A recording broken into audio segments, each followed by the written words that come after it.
This is an introduction to high tunnels and really targeted more towards people who are either about to get a high tunnel, debating about getting a high tunnel, and maybe people that just got their high tunnel in, right? So we'll just jump right in. So this, I'm going to talk about definition and justification just to make sure we're all on the same page. Principles of season extension, design considerations and features, site selection, and management. So this comes up every once in a while, and you know, a lot of people still have a tendency to call a high tunnel a greenhouse. It's really not. A high tunnel is also known as a hoop house in other parts of the country, and it's a covered structure used to protect crops from sun, wind, excessive rainfall, cold temperatures. And they're passively heated and cooled, which from my perspective really sets them apart from, that's really what sets them apart from a greenhouse. You can install fans and heaters, and a lot of growers do eventually, but you know, really the beauty of a high tunnel is kind of in its simplicity.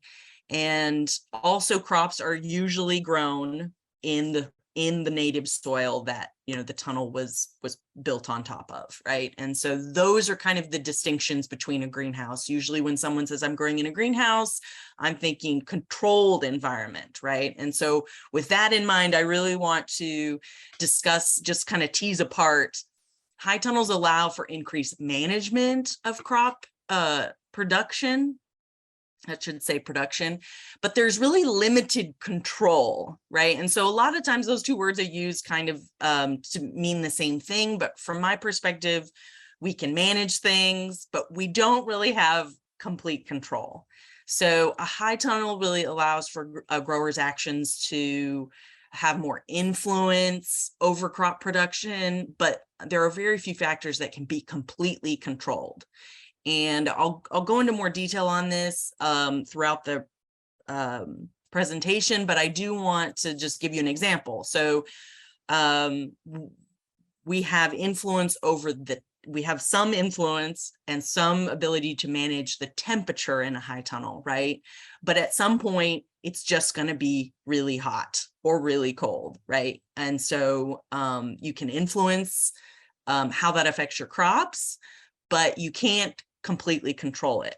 Unlike in a greenhouse situation where you can set the temperature to be exactly, you know, this temperature, no lower, no higher than whatever that is, right? You can't do that in a high tunnel. So that's just kind of an example, and just to keep that in mind, right? So high tunnels can improve aspects of specialty crop production in general. I'm the vegetable specialist, so I think I'm thinking about vegetables, but strawberries can be grown in a high tunnel, flowers can be grown in a high tunnel, right? Extension of the growing season, both spring and fall, are really one of the big components of high tunnels and why they can be so useful. And that's both from the planting perspective and the harvesting perspective. So you can plant earlier and harvest longer. Improvement of fruit quality, reduction of nutrient and pesticide transportation. So what you put down, because we're dealing with a covered structure, what you put down in the high tunnel stays there, right? So if it rains right after you've applied a pesticide, right, that doesn't really affect your pesticide's still there.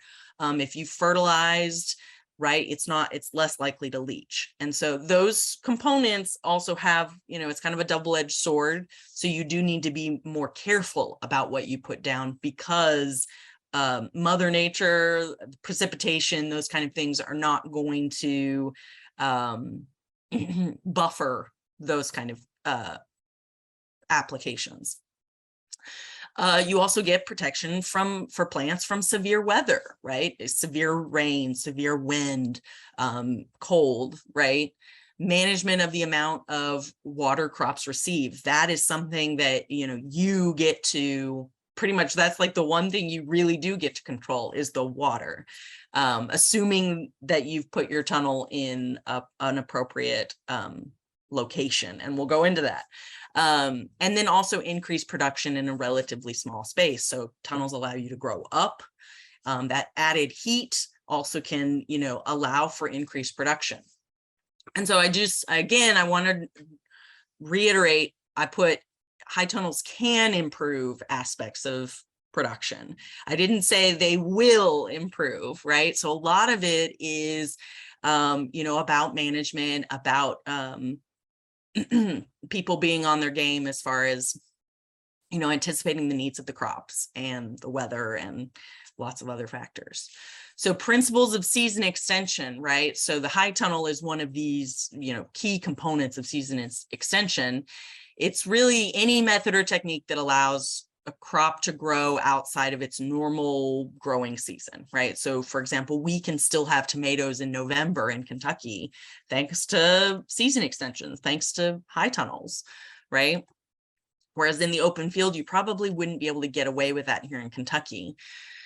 Advantages of season extension, right? Possible year-round income, retention of old customers, gain in new customers, higher prices because you're potentially marketing and selling things outside of that normal open field growing window, right? So if you're the first person at the market with tomatoes or the last person at the market with tomatoes, for example, you may be able to ask a higher price. Higher marketable yields. So this is about that protection from severe weather. A lot of unmarketable produce can be due to weather, right? So lots of rain, lots of wind can really beat things up and make them less appealing and less, maybe not that perfect marketable tomato. Better quality, that's kind of in line with that marketable yield, and extended employment for workers. So I've had people come to me and say, we put a high tunnel in, so we had more work for people during what would normally be considered the off season, right? So if you hire someone from April to September for the growing, outdoor growing season, open field growing season, then what are they going to do the rest of the year? And so people wanted to hang on to really good employees, and so that's an option. Disadvantages of season extension. So there's no break in that yearly work schedule, right? So that's the flip side of it. Increased management demands. You do need to be more attentive to the temperatures, rolling those sidewalls up or down, right? Could be potentially higher production costs if you decide to hook up electricity to your high tunnel, more materials. If you're going to heat your high tunnel, obviously that's increased expenditure, right? Plastic disposal, cost, location, and method, right? There's a lot of plastic in horticulture, a lot of plastic use. Plastic mulch, the covering on the high tunnel is plastic, the drip tape is plastic, almost all of what we work with is some form of plastic. And then of course your time is valuable, and you should factor that into, basically the cost of things. So the key practices of season extension include site selection. So we'll talk more about how to select the appropriate site for your high tunnel. Cultivar selection, the number of days to maturity, cold hardiness, heat tolerance, those kind of things can really impact the success, overall success of what you're growing. And then the use of transplants versus direct seed. So transplants can provide an additional head start to the season, sometimes as much as 4 weeks, depending on when you get started and what goes in, right? And so I'm not necessarily advocating against direct seeding certain crops. It's totally appropriate to just direct seed. But in some cases, if you are trying to get a jump on things and try to get earlier production, transplants can help. Materials of season extension, the plastic mulch, right? Black plastic raises the soil temperature. White plastic can help keep soil temperatures lower. Row cover use, this floating, hoop supported. So floating would just be, it goes directly over and it's like touching the crop, right? The hoop supported would be, there's these hoops, right? These arrows are pointing at, you can barely see them, the wires, and they would be on top of the crop, so the cover is not directly resting on the crop. It gives extra cold protection in a high tunnel, and we use these a lot. We're using them, we used them all last week in those 20-degree nights. And there's different thicknesses of row cover that can help influence the temperature that the crop is really exposed to. You can also use row cover just as an exclusion method for pests, right? So a very thin row cover.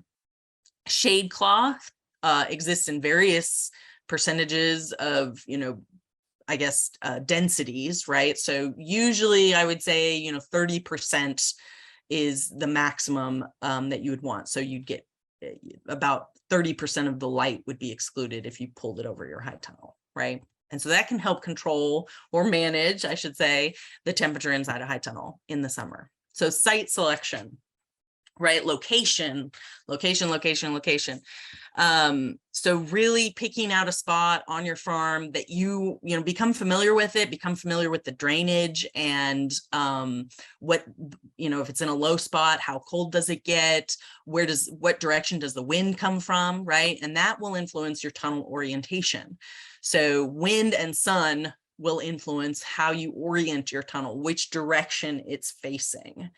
And access to electricity and water. Maybe you don't need electricity. A lot of people don't need it. Several of our tunnels at the research farm are not hooked up to electricity, but you will need water. And that is something that, you definitely need to take into consideration when orienting your tunnel and putting your tunnel in a location. How far away is it from a water source? Are we willing to put a spigot in, or how far is the nearest spigot, right? Or, are we going to just exclusively use water from a stream or a river or a pond, right? Those kind of things you really do need to think about as far as distance to the tunnel. And then the site preparation, I'm thinking about soil type and drainage. So location, know your soil and your land. What are the low spots? What about drainage? So here are a couple of examples, right, of tunnels that, right, they're level, they're on level ground, but this site is in a floodplain and the drainage is not great, right? And so this is what you get after a heavy rain. It sits there. So although water did not come down into the tunnel, right, directly down, it seeped under and is now inside the tunnel. So now you've got flooding in your tunnel, even though technically, that it was completely covered. So definitely a factor to think about. And I think I have a photo later on of, where I can try to provide an example of, if you could raise this up, like push the soil up and raise the tunnels up a little bit more, you may be able to help prevent some of this. And for those of you who will be attending the in-person workshops, we can talk more about that, and I can provide a better in-person example. So tunnel orientation, east to west, you're going to get more overall light. North to south, you're going to get more uniform light distribution. However, in my opinion, tunnel orientation should be primarily based off of the wind. Assuming that if you have big trees near your tunnel, or you're thinking about putting a tunnel near big trees, don't, right? That's potentially on several levels, going to be an issue, from blocking light to, okay, what if the tree falls, right? We oriented our tunnels at the research farm based off the wind. So the wind is primarily coming from the south. And so we oriented the tunnel so that the prevailing winds would be parallel with the tunnel, which means that the end walls are taking the brunt of that wind, not the side walls. So the winds hit the doors, not the sides, to avoid frame damage, right? And so this is an example of a tunnel kind of getting tumbled and blown apart. Ground posts should be set in concrete, at least, depending on the size of your tunnel, right, at least the 4 main corners, but also the several posts in between there would be recommended. And like I said, if choosing between wind and sun, I choose to orient according to the wind to avoid damage to the tunnel. So site preparation, drainage depends on soil type and topography. You will, if you've been on your property a couple of years, and certainly it has rained a lot in just a couple of years here in Kentucky, you probably know where things don't drain very well. And so really avoid those spots unless you're prepared to do quite a bit of extra site prep to get them, ready to put a tunnel on top. You can learn more about your soil by going to the Web Soil Survey. It allows you to zoom right in on a very specific part of anyone's property to see the soil type, which may help gauge proper tunnel location.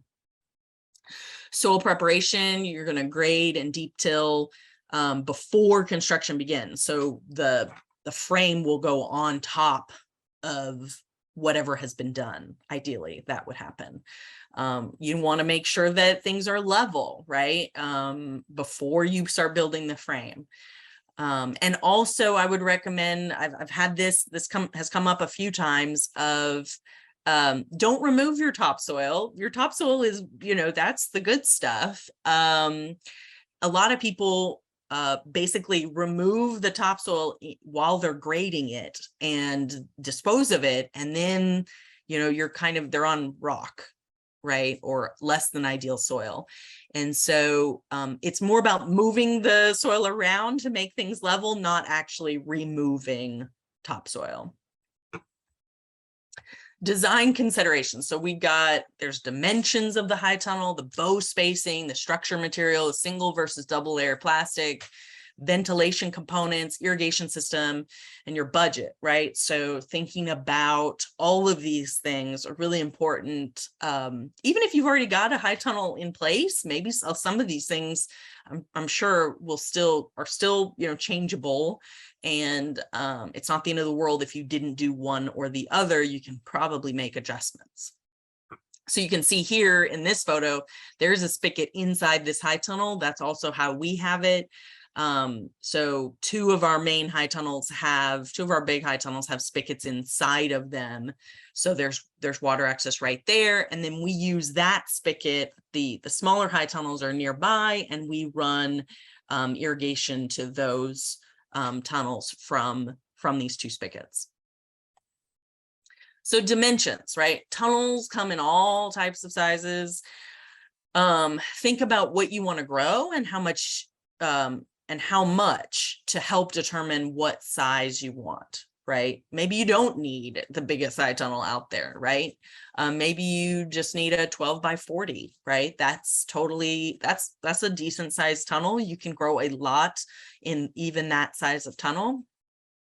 The land space and the quality of the soil will also influence the size of your high tunnel. So just, work with what you've got. So there's 12 by 40. We've got 15 by 44. We've got 4 of those at the research station. And then 30 by 96 is kind of a standard one, but 30 by 72 is also really common. So those are all options.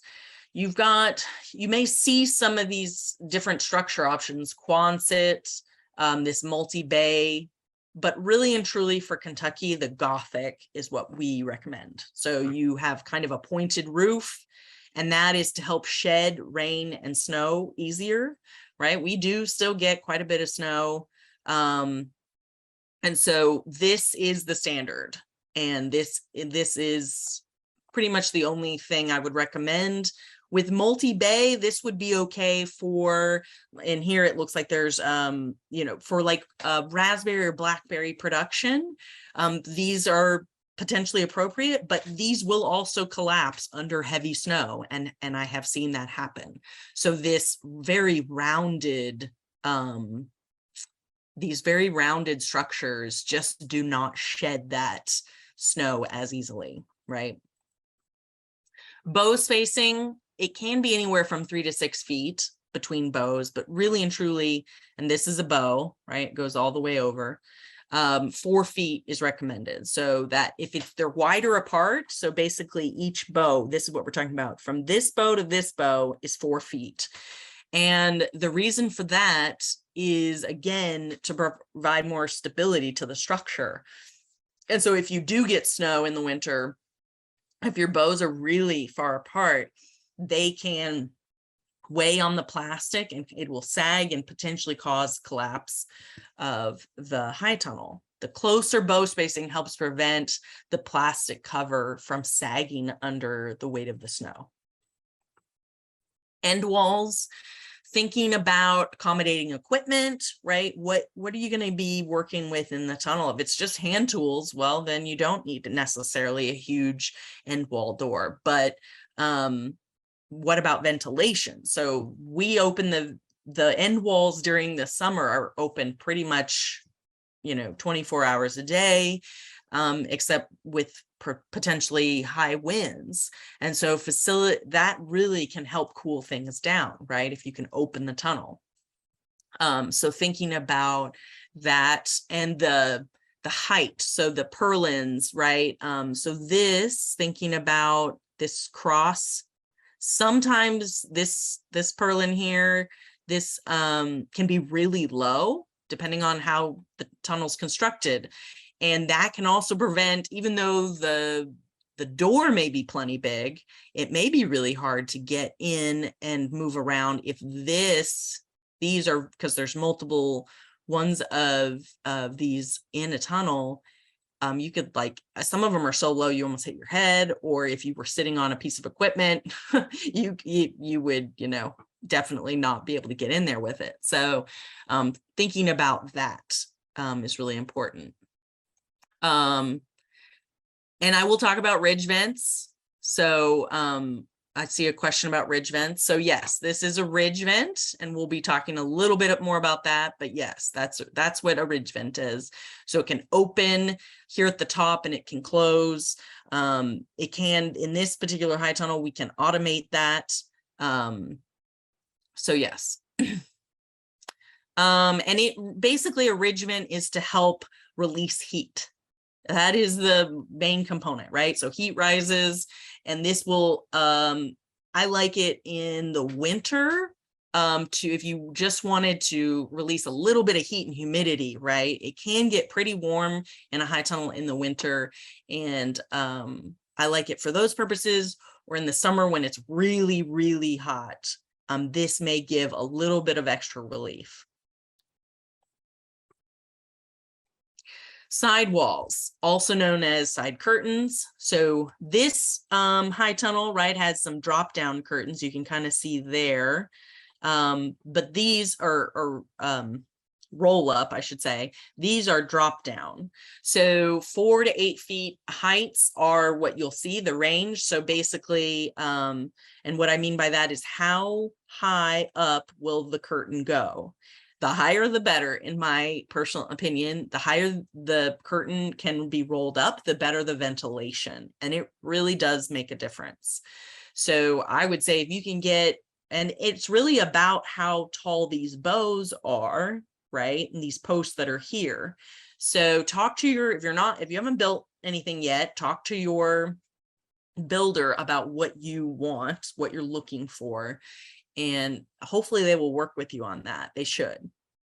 So then there's, like I said, there's roll up, drop down, and there's kind of a hybrid approach. And there's pluses and minuses to both.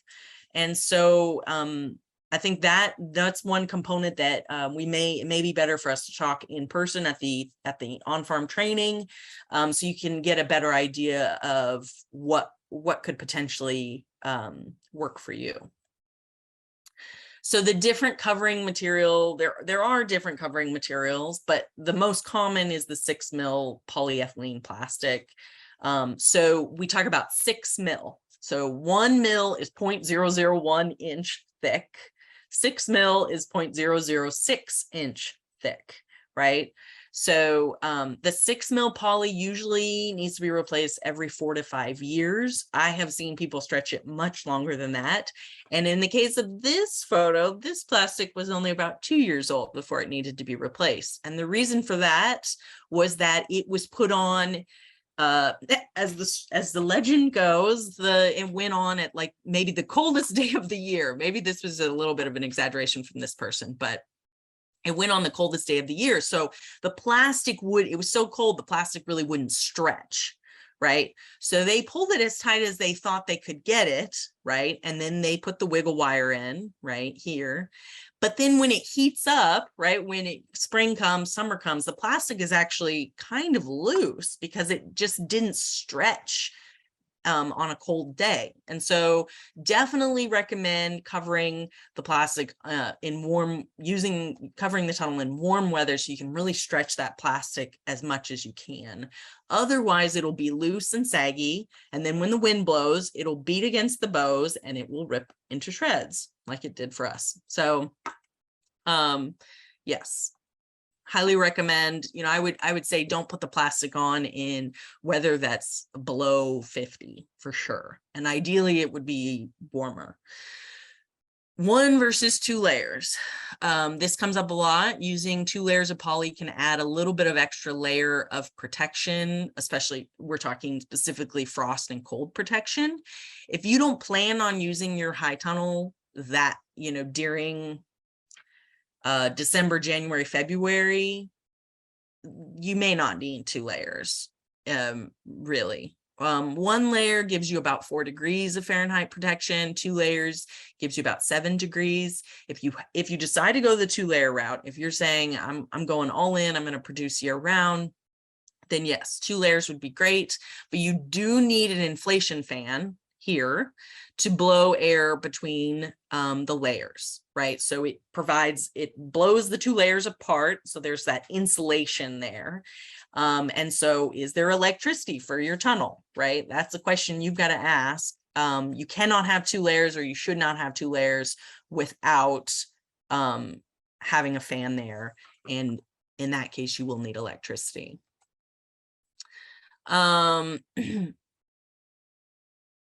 Okay, the question is, do we have concerns with soils under these tunnels not being exposed to the rains? We're going to talk about that. So if 2 layers touch, moisture and mold will build up, and then you get less light transmission. So you really do need that fan. The other component is that these fans, they're not terribly expensive, but they do need to be replaced about every 2 to 3 years. They run constantly, and it's dusty, right? So dirt and soil get picked up into this fan. So it's really hard on the motor. And so we've replaced these multiple times in, the years that I've been here. It's not a huge deal, but just something to be aware of. This fan's not going to last, likely. It's not going to last 10 years. So don't be surprised when it doesn't. So ventilation, again, a little bit more about ventilation. Sidewalls and end walls are critical components for ventilation. Other ventilation options include this butterfly end wall vent. So this would be something that does not need to be automated. And you could set this up to be, and that could be a retrofit, for example, or this ridge vent. So this is a little bit more technical. This is automated and could be potentially pretty expensive, but it is a nice feature. Drip irrigation is recommended for vegetable crops and most fruit crops. So overhead irrigation is not only not efficient, it's not a good way to use water. It doesn't get the water to the roots of the plant always. It also increases the chances of disease because you've got water, you've got moisture on the leaves. So drip irrigation directs the water directly to the plant roots, which is where it is taken up. You can consider 1 line for every 1 to 2 rows of crops. So 8 to 12 inch emitter spacing will work for most transplanted crops. 4 inch emitter spacing can be useful on crops with long germination times or direct seeded things, or really shallow rooted crops, right? So Carrots are really small starting out, and they're usually planted fairly close together. So 4-inch emitter spacing, and when I say emitter, I mean the points at which the water will come out of the drip line, right? That's the emitter. There's little holes. And so that would be, there's a hole every 4 inches versus every 8 inches or 12 inches. Something like a tomato crop, those are transplanted, and they're transplanted, they're probably a foot to 18 inches apart, right? And so an 8-inch or 12-inch spacing is more than fine. Reusing drip tape is typically much more possible in high tunnel compared to an open field. It just doesn't get quite as beat up. We reuse ours quite a bit, but if you see a lot of damage from rodents, right, that certainly just replace it, right? Shade cloth. I talked a little bit about shade cloth. It's made from woven fabric or plastic, and it reduces the light transmission. So it can help reduce stress from high temperatures and can also help lessen the frequency of things like sun scald, blossom end rot, and cracking. Those are all abiotic disorders that are caused from heat and water stress. So even if you are irrigating a lot, if it's super hot in the high tunnel, you may still be seeing some of these disorders. Another component to consider is the movable tunnel. So this tunnel is on a track, right? And it can move to 3 locations. Obviously, one of the limiting factors is flat land. So if you're in a really hilly area and you don't have more than 300 feet of flat land, just completely flat land, or land that you could make flat, then it may not work for you. Depending on the size of your tunnel, these are, I think these are either 72s or 96s. So keep that in mind. But they do allow for basically crop rotation, right? So you move the tunnel every season into new soil. And then you can move it back. So it's here this year, then it's here, then it's here, and then you'd move it back this way, right? So water gets exposed, the ground gets exposed to the natural precipitation, which can help alleviate some of the issues. And then as well, you're in basically automatic crop rotation, right? Because you're in new soil. So instead of putting a new crop or a different crop in the same soil, you're moving to new soil, right? So before I move on, I'll check on these questions. Let's see. Yes, so somebody agrees the fans are not great, and they've had to replace them. And I will again talk about precipitation and soil testing, and shade cloth. Someone else agrees they do need to use shade cloth, especially certain crops will need shade, right? So soil management. So highly recommend from a specialty crop management standpoint, especially vegetables, you need to collect a soil sample annually for testing. For spring production, I recommend collecting that sample in the fall. So don't wait till the spring to collect your soil sample to then plant in the spring. Because, and I'll go into more detail on that, but you need more time than that to properly prepare the soil. So a routine soil test with UK, and you can get your soils tested elsewhere, but I'll just give you the UK rundown. The routine soil test provides information on pH, the buffer pH, phosphorus, potassium, calcium, magnesium, and zinc. For high tunnels, I highly recommend requesting soluble salts test. That's going to be an additional thing that you will have to request. It's not automatic. And I do think that CEC and base saturation also have to be an additional request. It's not automatic. Learn how to interpret the results of the soil test. So learning what each value means when the report comes back is going to be super valuable for you making decisions. So your county agent, if you go through UK, your county agent will provide a recommendation, and they may just email it back to you. I would, if you're unfamiliar with this process, I would really recommend sitting down with your county agent, or your county agent may reach out to me and have us explain what these values are. One thing that will help is knowing what is needed for the crops that you're going to grow. So do a little bit of homework on that. We have lots of resources that provide that kind of information. So when your phosphorus comes back and it says it's 40 pounds per acre, right? Well, what does my tomato crop actually need? Is that enough, right? And so the soil test will tell you, yes, it's enough, or no, it's not. And by the way, it's not. But you can also know for yourself, right? And that also, if you switch labs somewhere along the way, you can still make your own judgment on what you need and what you don't. And really, soil testing is about applying only the nutrients needed based on your soil and the crop you intend to grow. That's really, soil testing really just helps you make wise decisions, informed decisions. So it can also help you decide about split applications of fertilizer. You can also consider foliar testing during the growing season to really pinpoint if something's just not right. Foliar testing, and you can't figure out what it is, foliar testing may help in combination with soil testing. So I wouldn't say do one over the other. It's usually they're used in combination with each other. And ultimately, this can help save money. And if something goes wrong, if you followed, the guidance, or you've taken notes, you can then tell me, hey, I did this and this and this, and I'm still seeing this problem. And then that helps me problem solve with you what it could be, right? Okay, well, if you've already done this and you've done this, then it must be X, right? So I think the soil test reports have been revamped a little bit. So this might be an old version, but the information is still valid. I think they're a little bit more colorful now.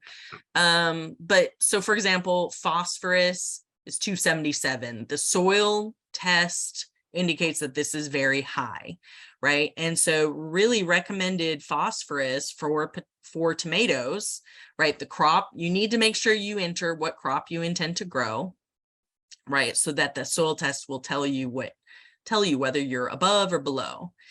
And so recommended phosphorus is 31 to 40 pounds per acre for tomatoes. And for pretty much all vegetable crops, that's sufficient. So you want to be within that range. Preferably, it's probably, if you're at 40, which I referenced earlier, I just gave an example. If you're at 40, the soil test is going to tell you, okay, we'll put a little bit more on, so because your crop's going to take something up, right? So you don't want to be completely depleted at the end of the season, right? Or before the end of the season. Potassium is at medium. That's a pretty perfect potassium level 288. Soil pH 5.9. That's a little low. So pH for tomato is around 6.5 to 6.8. That's what we recommend. So keep that in mind. Magnesium is just a little low, right? So 20 pounds per acre. Thinking about that in a high tunnel, that's not going to be much magnesium to apply, right? There's also, and I will just be completely honest, there's a lot of things that happen in a high tunnel, like the soil, that's happening at the soil level, that is still not well understood. And this is across the country, right? This is not just on the Kentucky level. So basically, we've turned Kentucky soil, right, by putting a high tunnel on it, we've turned it into what many call an irrigated desert, right? So there's changes, without that precipitation, there are changes happening at the soil level that are still not well understood. And our soil tests, because we still don't understand it, then the soil test reports have not caught up to that. So we're working with the best information we have. So just keep that in mind. There are some unknowns out there. Some things that will help, right? Definitely put that information, or tell your agent, this is the crop I intend to grow. If you're going to grow multiple crops, say that, right? So then if I see the soil report, I can make recommendations based off of each crop. The soil test report may only make a recommendation for one crop. The Hart's ratio, that's another component. This is for tomatoes, right? And that is basically here, the potassium level over the magnesium level, right? And so basically you're getting a ratio that will help, that may help indicate if you're at risk for ripening disorders. So really, if the magnesium is way higher than the potassium, that could be a problem. And so really be careful about applying a lot of magnesium in a high tunnel, because it could lead to ripening disorders like yellow shoulder or blotchy ripening or white core, right? Where the tomato looks good on the outside and you cut it open and then it's like hard as a rock and it's like white on the inside and not very juicy. Soluble salts, this is what the soluble salts test will look like. So this is low, this is good, right? And the Hart's ratio, right? That's a problem. 0.14, that's not a good Hart's ratio. You can see the magnesium is way higher than the potassium, right? And so see explanation below, and then it gives this explanation, right? If the ratio is less than 0.35, right? That's the target here. And these are, again, this is like it's not a perfect system, but it helps provide some guidance. So soil salinity, the reason I recommend testing for soluble salts, which is, it's a measure of soil salinity is a measure of the soluble salt content. So the anions and cations that are soluble in water. So it's not just sodium, right? We're not talking about just sodium. It's also magnesium, calcium, potassium, nitrates, chlorides, sulfate. They are all contributors to potential contributors to soil salinity. Salts originate from the weathering of soil minerals, but can be introduced as fertilizers, right? Calcium nitrate, potassium nitrate, right? Manures, those can all, there's salt in manure, right? And so those can all be potential contributors. And because high tunnels are not typically covered with plastic, or they are typically covered with plastic throughout the year, those natural weathering processes, the rain, the snow, that would often kind of help regulate that buildup of salt is not happening, right? So they those nutrients and those salts may build up close to the soil surface or around crop roots as time goes on, right? It's probably not going to be in your first year, but it could be in your third, fourth, fifth year, right? And so it's just something to be aware of. And that also is another reason to test soil and apply according to what the crop really needs. Try to take as much guesswork out of it as possible. So here's an example, soil salinity, tomato plants. So this grower so the tomato plants up in front were part of the original high tunnel. This is how the story goes for this photo. So they then added, they took the end wall down and added this back part.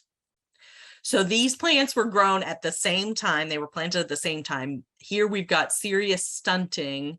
And here's the fresh, this is like, fresh soil, just freshly covered. And here's this. So these are the same plants, same cultivar, same everything. They did a soil sample. This is 700, this came back as 700 pounds of sodium per acre. And this is 50 to 80 pounds of sodium per acre. So in this case, it really was sodium. It doesn't necessarily have to be, but crazy high rates that are causing stunting of these plants compared to this newly covered soil that had seen regular precipitation and weathering right until just that year. So it can make a huge difference on crop performance. So here's some the readings for soil salinity. So right, it doesn't take much, and these are for vegetable crops. So other crops may have a different table, right? So we want low, we want to stay in the low range, right? Once you get into the threes, we've got trouble, So prevention, right? Limiting compost and manure applications, limiting nitrate applications, only applying the nutrients you need, doing split applications. So things are taken up slowly over time, it's not all dumped there at once. Cover cropping in the off season can really help. So it adds organic matter, scavenges those extra nutrients, right? Remediation, let's say, hopefully none of the people on here are dealing with that already, but if you do need remediation, right, overhead irrigation, when crops are not growing, that may help, but it does take a considerable amount of water. You can see the table on the right there. When changing plastic layers, allow rain on the high tunnel soil for a couple of months. So if you already know you got to replace the plastic, leave it off during the winter, right? And just let rain and snow, try to flush things out. And again, cover cropping. So a little bit on crop management. Crop rotation is going to be your friend. And what I mean by rotation is rotating out of the same crop family every year, right? And crop spacing. Usually in a tunnel, it's tighter than an open field, but it doesn't necessarily, the in-row spacing doesn't necessarily need to be that way. The beds may be closer to one another just because you can't even get that big equipment in the tunnel anyway, which is often why bed spacing is as far apart as it is sometimes in an open field. But tighter spacing, especially tighter in-row spacing, may lead to more pests and disease issues. And so when thinking about crop spacing, think about what you can manage and how much room you need to get stuff in and harvest, move around with your harvest bins, those kind of things are going to really play an important role. What we call the shoulder season, the times between the peak growing season and deep winter, right? So in an ideal season extension system, plants would thrive, not just survive in the shoulder season, right? There may not be a lot of active growth though in the shoulder seasons. But thinking about, but that's where the tunnel really helps plants, is it gets them through that deep winter and into, gives them a head start. So their peak growing season in a high tunnel may be, ideally would be earlier than the open field, right? So the limitation, even in a high tunnel, right? Cool soil temperatures for germination of direct seeded crops. Cool soil temperatures can really affect crop growth. Doesn't mean they're going to be dead, but they may not be actively growing. So just keep that in mind. And then day length, that's something we really can't influence for winter growth and regrowth, right? So day length is less, obviously, in the winter and the early spring, right? And so just keep that in mind. So adding 25% or more to the main season days to maturity is going to give you a better idea of when to expect your crop to be ready, right? So if you're growing stuff in the fall and the spring, and it says days of maturity, right, 100 days or whatever, add 25% to that. So it'd be more like 125. So that should give you an idea of a more accurate idea of when things are going to be actually mature and ready to harvest. So here's just a diversified cropping example. So let's say, okay, we're in the spring. Each rectangle represents a bed in your high tunnel. And so, right, the idea for this is that this is going to provide some guidance on rotating if you want a diversified high tunnel. If you want other recommendations, that's a different PowerPoint for a different day, and we can go into more detail on crop rotations at another time. But this kind of just gives you an idea of planting date and when things will be done and you would put a new crop in, right? So this is for the spring. Then you've got summer, right? So those cooler season crops, those came out, those cooler, shorter season crops like beets and radish, those came out. You put in summer squash, cucumber, pepper. The tomatoes are still there, right? And so you've got some more cool season. Maybe you've got a heat tolerant lettuce mix in there, right? That's fine. And then the fall example, right? So tomatoes finally came out, you put some Brussels sprouts in, some cauliflower, you put some shorter days to maturity crops, there. Again, if you think about this, like summer squash is in a completely different family from carrot, right? So we're trying to manage pests and disease as best we can, and different root depth for these crops. So that also helps with soil health. We've got beets back in the tunnel, but they're in a different bed, right? So we're just looking at rotation from both planting date needs and different crop families, different rooting depths. So there's like a lot of factors taken into account here. Maybe during the true winter, you are really ready to take a break and you just want a cover crop. Your Brussels sprouts will still be there because those are really long days to maturity, but other things will be, you can take those out and put in potentially a cover crop. Planting windows, that's really successional planting. So if you're going to be a market grower, you may want stuff the whole season, which means you're going to need to replant stuff multiple times during the season, depending on the crop, right? Transplanting versus direct seeding, again, that's about, time management, and it may come down to expenses as well, right? Growing transplants are more expensive than direct seeding. Consider crops that allow for multiple harvests. So this, you can put anything in a high tunnel, but make the best decision based off of what's going to make you money and what's going to be the best use of that high tunnel space.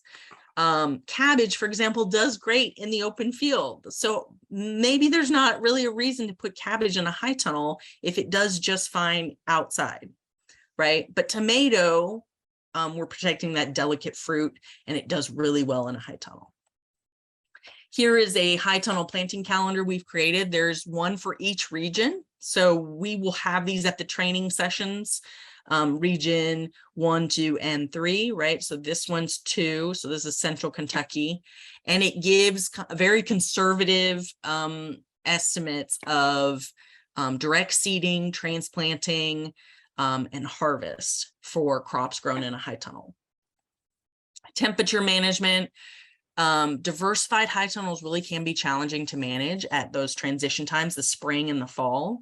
Cool season and warm season crops have different temperature requirements. So really know your crop, right? Know what your crop needs, and prioritize what whichever crop is most valuable to you, prioritize that one as far as managing the high tunnel temperatures.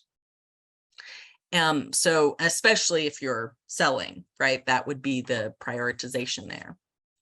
Considerations or, kind of warnings here: higher humidity in the high tunnel, right? So that could be more disease. High temperatures can be reached in the high tunnel, even in the winter. So more monitoring really is required. So if it's 40 degrees and sunny outside on a winter day, it's easily going to be 60 degrees in the tunnel, right? And probably humid. So, you can open the tunnel up. You could air things out a little bit. And then there's that restricted crop rotation. So unless you have a movable tunnel or you're going to have more than one tunnel, you really do need to pay attention. Take notes every year of where things were, where you might have had issues, those kind of things. Tips for tunnel success, in my opinion, would be ventilate, right? Open the tunnel up based off the needs of your crops, the temperature needs. Use row cover inside the tunnel for that added cold frost protection. We've gotten away with really cold temperatures because we've had nice row cover ready to go, right? It's already in the tunnel when we plant things. We just go ahead and put it there. Harden plants off before transplanting to reduce that transplant shock. Consider using plastic mulch or woven weed mat for increasing those soil temperatures. And then this is a good segue to the next presenter: use sticky cards to help monitor for insect pests. And here's some resources that can help you. These last These two right here are from growers, high tunnel growers specifically. So that may give you a good idea of, a grower perspective. We will see if Jonathan is ready. I'm always ready to talk about bugs. That's good to hear. All right. So I said this earlier, but for those of you that joined us a little bit later, this is Dr. Jonathan Larson, who is our extension entomologist here at UK. Good afternoon, everybody. I am going to try and go through just a few of the different arthropod pests that occasionally pop up in your high tunnel. If you are all really just getting started with a high tunnel here in this growing season, or you just started one last year, you may be in what I've heard Dr. Rudolph refer to as the honeymoon phase. You may feel a little bit invincible, like there are no pests in your high tunnel, but that will quickly pass, unfortunately. And you will find that you're dealing with some of these different critters that we'll talk about here today. And time willing, I'll go through some different management methods that are available in an integrated pest management sort of approach to these bugs. So I always like to start when I talk to high tunnel growers by pointing out just how special a high tunnel really is. As Dr. Rudolph pointed out, there are a lot of considerations in terms of how to construct the high tunnel, and it really creates this sort of unique scenario. It is very different from a greenhouse. It is very different from the field. And unfortunately, in some ways, it kind of combines the best and worst of both of those worlds. When we have insect and other arthropod pests, such as the aphids that you see here, they are usually most successful compared to other insects because they have shorter life cycles than other bugs may have. They can also optimize those once they get into an indoor type environment like a high tunnel. They're going to have more opportunity to reproduce, and this is going to be due to that kind of consistent heat that's in the high tunnel. The fact that we're getting a season extension in a high tunnel also means that any arthropod pests that are in there are also getting that season extension. They'll get to get started earlier in the year and go later into the year because of it. The humidity, all of these different things that we kind of are helping to control by having the high tunnel lead to rapid buildups of insect pests. Once they're in there, they tend to thrive quite strongly. There's also the ability to quickly recover from insecticide applications inside of a high tunnel because they're not being confronted with all of these other variables. Typically, there are fewer predators and parasitoids that are trying to attack them. There are also fewer sort of abiotic factors that are inside of the high tunnel that are going to impact their populations. And this can sadly mean pests pop right back up after an application. They just start reproducing again. And it can also, unfortunately, lead to some insecticide resistance issues. So kind of as I mentioned before, there's the best and worst of both worlds when you're talking about comparing a field and a greenhouse versus a high tunnel. It is a unique pest management situation. I will stress that in the state of Kentucky, if an insecticide is labeled for use within a greenhouse, that means it is also labeled for use within a high tunnel. That is something that we have as for our benefit here in the state. But this is something of a growing area of research. This resurgence in high tunnels in the last decade or so has generated a lot of interest. There's a lot of different researchers across the country that are kind of looking at what these high tunnels mean for different arthropod pests and discovering that it can be kind of complicated and it can be kind of fraught. So what I wanted to do is just share some of the different organisms that you may encounter. These are just very basic ones.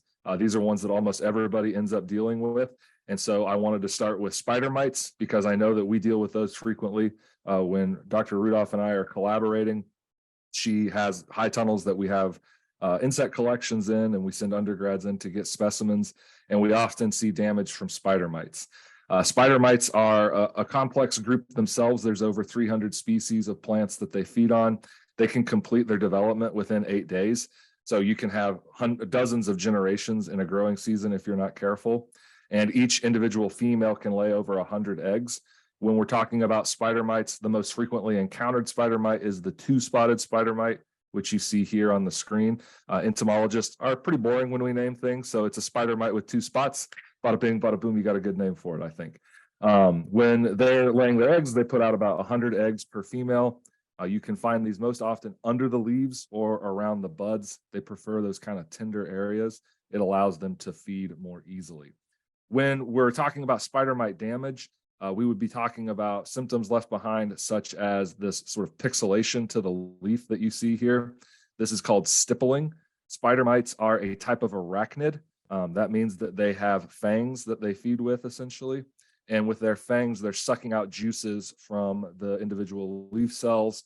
And as this accumulates, it looks like a staticky TV almost is left behind on the leaf. Spider mites also are interesting because, as their name may kind of imply, they can produce silk in a similar fashion to what spiders do. Spider silk comes out of the spider's rear end, out of what we call a spinneret. Spider mites, on the other hand, produce their silk from the mouth area. They do use it to kind of traverse between areas on the leaf, like you see on the left here.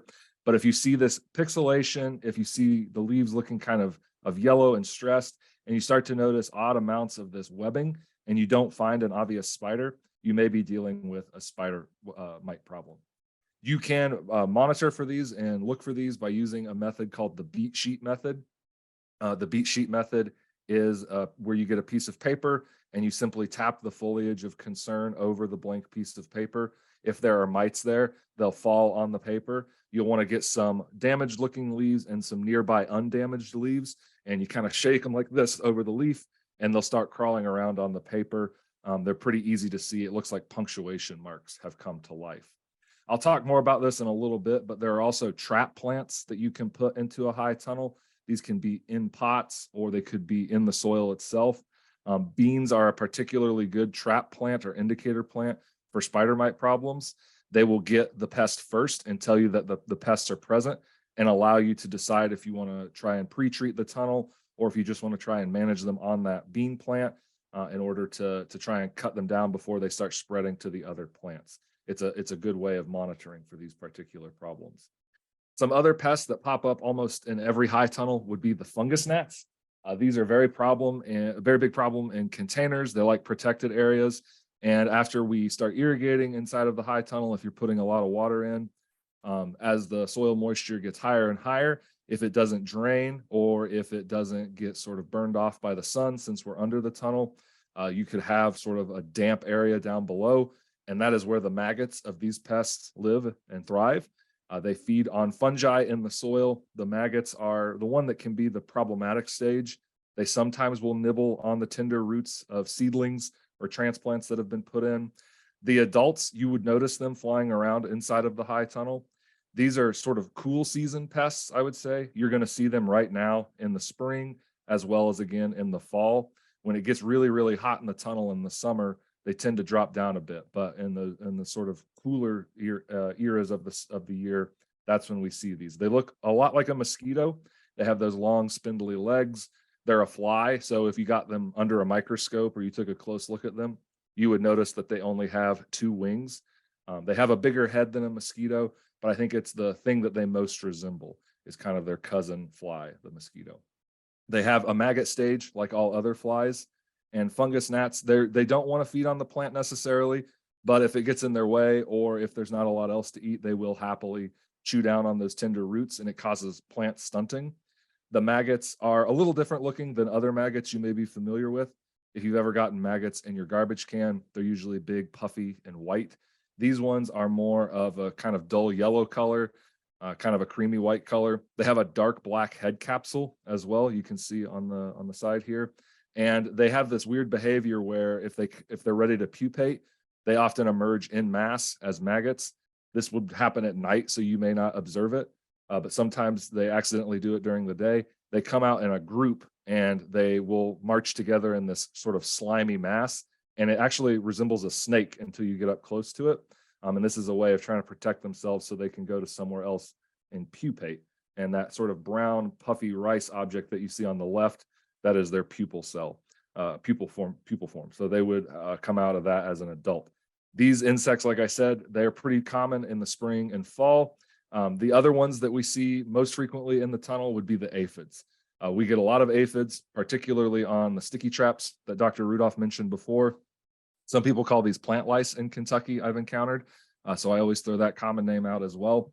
There's lots of different species of aphids that can be a problem in a high tunnel. It really depends on what you're growing. We most often are encountering things like the green peach aphid and some of the other common species. But regardless of which one you get, they all perform sort of the same behavior. They have needle-like mouth parts, which they will extend out from their head and plug into a plant in order to feed. As they're doing that, they're happily producing new generations of aphids. They're also trying to protect one another. Aphids have on their rear end these two tubes that extend from the back.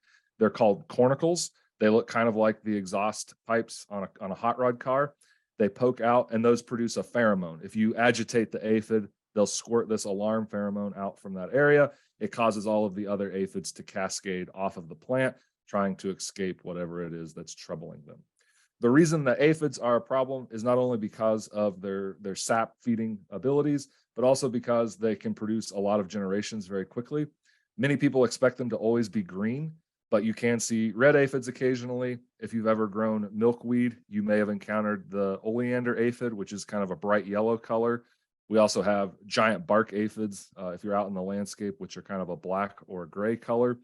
But in the tunnel, when these green ones usually get in there, they start producing these new generations very quickly. Most aphids are asexually reproducing when they're in the high tunnel. They're almost exclusively female, and they're just photocopying themselves basically and giving birth to daughters, which will complete their development within a few days and then do the same process. So you can go from 0 aphids or just a few kind of hanging out to thousands of aphids in the course of 1 or 2 weeks. And they will all be sucking sap out of the plant. It's just sort of death by 1,000 needle pokes for your plant. They're stealing the plant's blood. It is sort of a cumulative effect, unfortunately, with these bugs. As they feed, one of the most common symptoms that people notice in the tunnel is honeydew. Honeydew is a sugary fecal material that leaks out of the aphids. It's this basically sticky butt juice, and it will get on the leaves. It gets on the stems and flowers of the plant. If you are walking around and you see sort of stuff getting stuck to the leaves, that's another indicator. Dirt and particles will get trapped in this honeydew. There's also black sooty mold that can grow in it. And if you look up from the area that you're seeing the stickiness, if you would look straight up from there, that is where you'll usually find the sort of peak of the aphid population. Another pest that we get frequently and is often sort of overlooked because of its size are thrips. Thrips are quite diminutive. They're only about 1/25 of an inch long. I would prefer to talk about them in millimeters, but we're in America, so I'll use an inch term for this. And they, as we've said with these other pests, they go through development quite quickly. They can go from egg to fully ready to reproduce adult in about 7 days at the height of the heat in the high tunnel. So we have tobacco thrips, western flower thrips, eastern flower thrips. There's several different species out there. Most of the ones that I encounter are the flower thrips in our tunnels that we work with. Thrips are sort of long and cylindrical. They look like a sharpened pencil. If you look at them from the top, they have obvious eyes on their head, but they're most famous once they reach adulthood for having these wings that look kind of hairy or fringy. Their scientific name as a group is actually the fringe wings. It looks like Davy Crockett's jacket or those cool jackets that people wore in the 70s that had the long fringe off of the arms. It's just sort of poking out all over the place. They also have a unique looking head. This may be something that you'll never see unless you buy a microscope, but they have an asymmetrical head, which is weird compared to other insects. Most insects, if you draw a line down the middle of them, they're the same, exactly the same on both sides. So they'd have the same mouth on both sides, same type of mouth parts, the same number of eyes and antenna. But on a thrips, they actually have a mouth that on one side is used for slicing into the plant, and then on the other side is used sort of as a straw to suck juices out. So when they feed, they're cutting into the plant, which induces some damage, and then they're sucking up whatever comes out of that wound, and it creates this distinct flecking damage, silvery flecking scars that are on the leaves, they're on the flowers. These pests, since they're feeding on the plant's juices, basically, they can also transmit quite a few diseases, unfortunately. The other thing with thrips that's kind of unique is when they are defecating. I talk a lot about bug poop, and I hope that's okay with everybody. It is a useful monitoring tool, looking at what they leave behind. And in this case, it looks sort of like motor oil. If somebody were to dip a toothbrush in used motor oil and then kind of rub the bristles, that splatter pattern that would result, that is very similar to what thrips leave behind as they're going through and feeding. If you are growing tomatoes, you could also end up with hornworm caterpillars in your high tunnel. I know that what I've learned about high tunnels in this state is that they are often filled with tomatoes. And so we do get questions about the hornworms. Once hornworms get into a high tunnel, they can be very problematic. They are going to be able to feed with abandon, and there's not a lot there that's going to stop them. So there's no predators or parasitoids that are going to get them. And they often start mowing through plants. They become more problematic in the high tunnel than they do in the field. If you're dealing with hornworms, you may be dealing with tomato hornworm or tobacco hornworm. Both of these species will feed on tomato plants. The tobacco hornworm, surprisingly, is the more common one. You can tell the difference here based on two factors. If you look at the tail end, hornworms do have this sort of pokey bit that comes off of their rear end. My daughter and I raise tobacco hornworms. Actually, we have a hornworm farm. She calls them butt unicorns because the horn is on the wrong end, basically, in her mind. But on a tobacco hornworm, it's red. On a tomato hornworm, it's blue in color. Tomato hornworms also have chevrons along the side. So it looks kind of like a V or a sergeant's chevron that you might see on an officer's uniform. Tobacco hornworms, they just have slashes. It's just this white slash without the accompanying other arm. Those are the ways that we tell the difference. Unfortunately, they both cause the same kind of damage. They both love feeding on the plant. They overwinter in the soil as pupa. So if you get them in the tunnel and they do complete development, they will be there again the next year, and they will be ready to fly out as adults. And if the tunnel is closed up, they will start mating and then start laying their eggs to get ready for the growing season, basically. So we have to be very conscientious of that. In the field, you can go through and till the soil and destroy them. That may not be something that you're willing to do in the tunnel, or may not be as easily done in the tunnel, but it is a kind of physical control method with these. There are 2 generations in the state out in the field. If you had them reproducing inside of the tunnel, that could conceivably go up as well. When they feed, they like to feed on the leaves and the fruit. They tend to start on the upper leaves and slowly move downward to feed on the lower leaves and fruits. The leaves are completely denuded. They can eat it down to a nub, basically. And then if they feed on the fruit, it looks almost like rodent damage. They have these large chewing mandibles, and they create this kind of scraping and chewing pattern as they dip into the unfried green tomato here. If you're growing other things in the tunnel, I know when I was perusing the chat earlier, I saw ginger come up and a few others. You could have very unique pest experiences in a tunnel as long as those more specialized species are able to find your crop. Some other things that do occasionally pop up include different armyworms. We've had problems with different plant bugs, the long-legged stilt bugs. A few others have popped up in the tunnels, but these ones that I've brought up here today, these are very generic, kind of classic ones that most people are going to encounter no matter what they're growing. I want to keep trucking along. I'll answer questions towards the end. I don't want to run out of time to cover some of these other topics here. Oh, the final thing I want to mention about hornworms is that they can blend in really easily. That green color that they have makes them hard to detect despite their sort of prodigious size, but you can find them because of that chewing damage that they create. You'll also notice their fecal pellets, which look like a hand grenade. They're very bumpy and large, and this is another thing that you can kind of use to follow a trail to figure out where the hornworm may be hiding. When we talk about dealing with these pests, we at the University of Kentucky do like to recommend that you think about an integrated pest management program. And integrated pest management is a philosophy of pest control, of pest management, that focuses on using essentially all of the tools that are at your disposal. This is something that historically has been popular in greenhouses. And so we're hoping that that proves true for high tunnels as well, because it is a system in which you have a little bit more control and you may be able to influence more of these factors. So historically, when talking about IPM, you would talk about things like cultural control, monitoring practices, physical and mechanical control, biological control, and chemical control.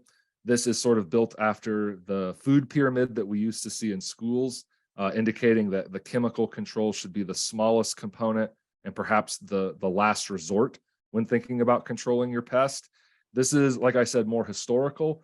In a more modern parlance, we would talk about this in a slightly different way, because what's happened over time is that IPM has become thought of as sort of organic or a non-chemical system. And that's not true. Organic, it has its own chemicals, right? People use organic in order to avoid using synthetic products It is a system in which you can charge more of a premium for some of your products because people are willing to pay it. IPM does not necessarily mean organic, though. It can fit in with organic, but in IPM, we can use systemic products. IPM is also not associated with our more traditional view of insecticides, which is kind of spray them all and let God sort it out. This heavy insecticide use idea where you would just turn for whatever product you need and prevent any problems from occurring. So used to its fullest extent, I would say IPM is wedged between these two. It reduces costs, it reduces pesticide use rates, which is very important for an more enclosed system like a high tunnel. You and any employees you have are going to be going in and out of this place. So you have to be very conscientious of what you're exposing yourself to over time. And IPM will help you to suppress pests and maybe have to think about these sort of reactionary costs in the future.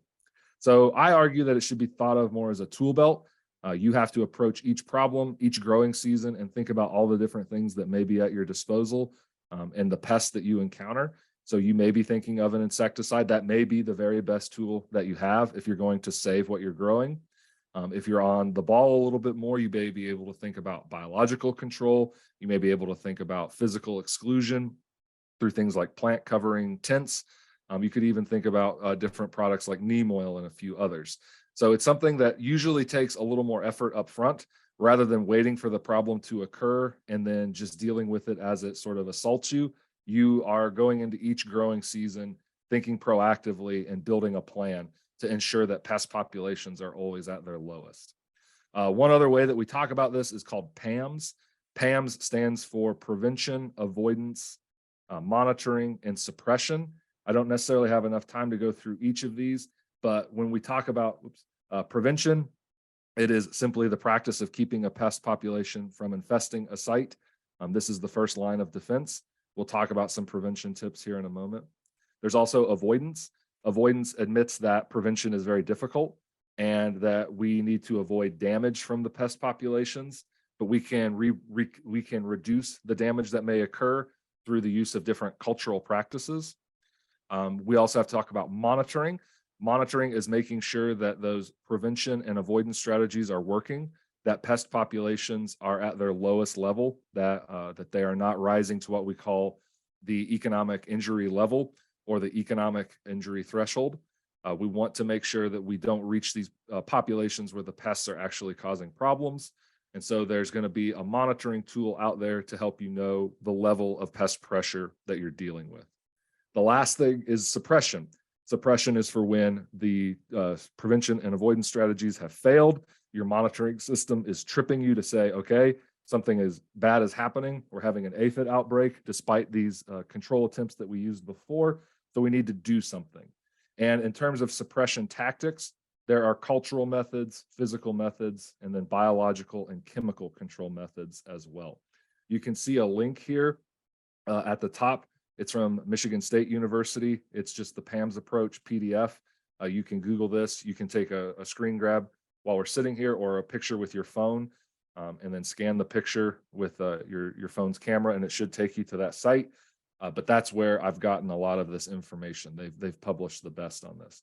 If you're involved with NRCS, you may have heard of the PAMS approach before. That's very common with NRCS areas. So we can apply this to a high tunnel. There are some wrinkles added by the high tunnel, but there are ways that we can prevent pests, luckily, and particularly avoid them. I would say with prevention, the first thing that you're thinking about is you don't want them to get in. And so if you're buying starters or swapping starters with other people, Dr. Rudolph mentioned, sometimes you put in seeds, other times you're getting sort of a plant that's already got a head start and putting it in the ground. When you're buying that plant, you may be buying something that has aphids on it or the eggs of certain pests. And so you can inspect them to make sure that that's not the case. You can also put them in a quarantine zone first before they're inserted into the soil. That quarantine could last 7 to 10 days. You could also just put sticky cards directly near them to see if pests start to come off of the plant within a week after you've put it into the ground.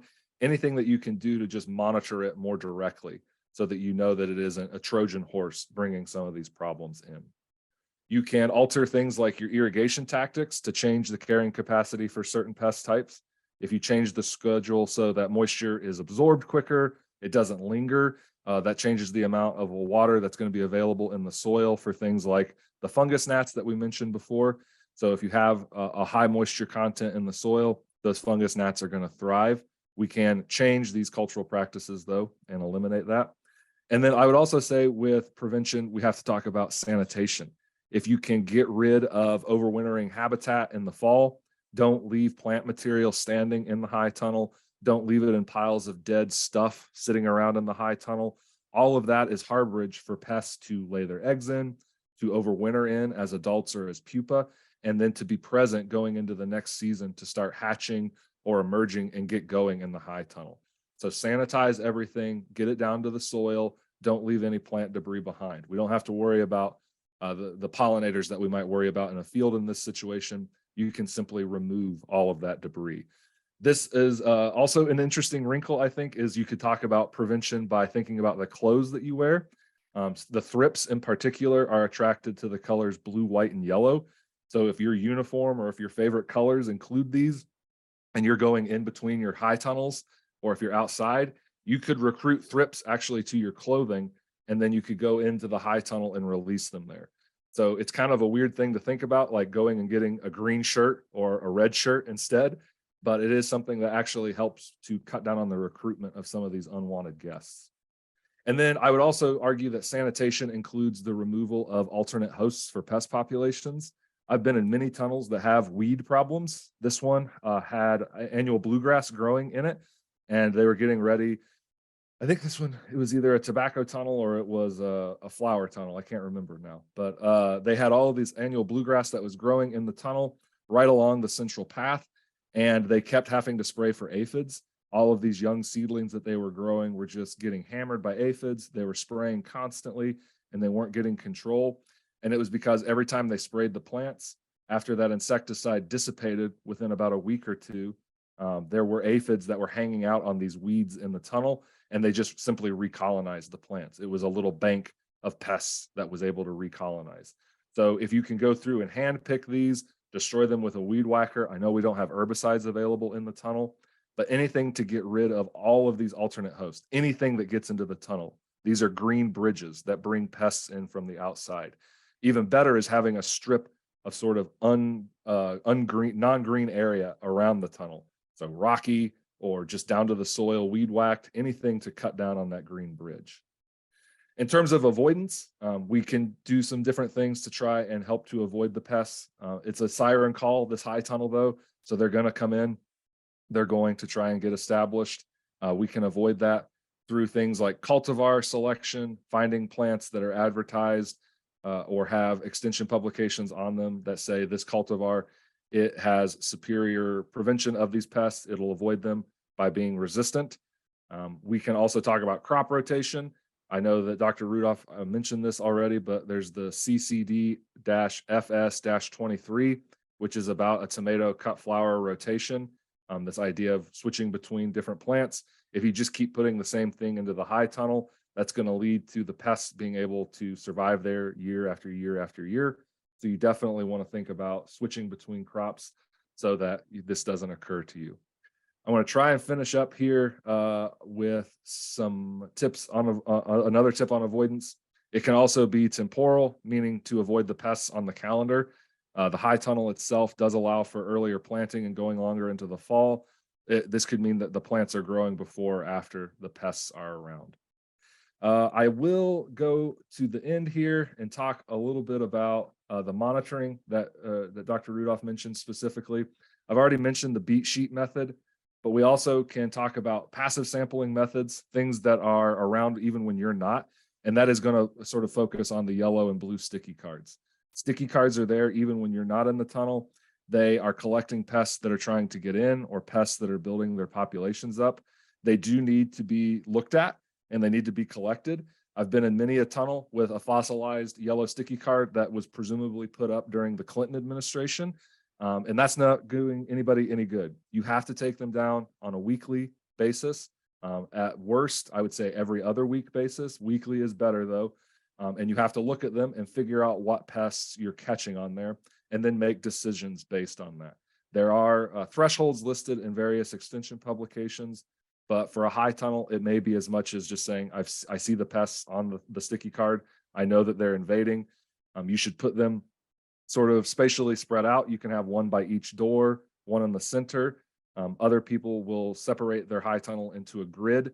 They'll have columns A, B, C, and D, and then they'll have rows 1 through 4, so that you can say, okay, just like Battleship, I'm in section A1 and I have a sticky card here and I caught some stuff there. Now I can focus my other monitoring efforts or my control efforts on that particular spot.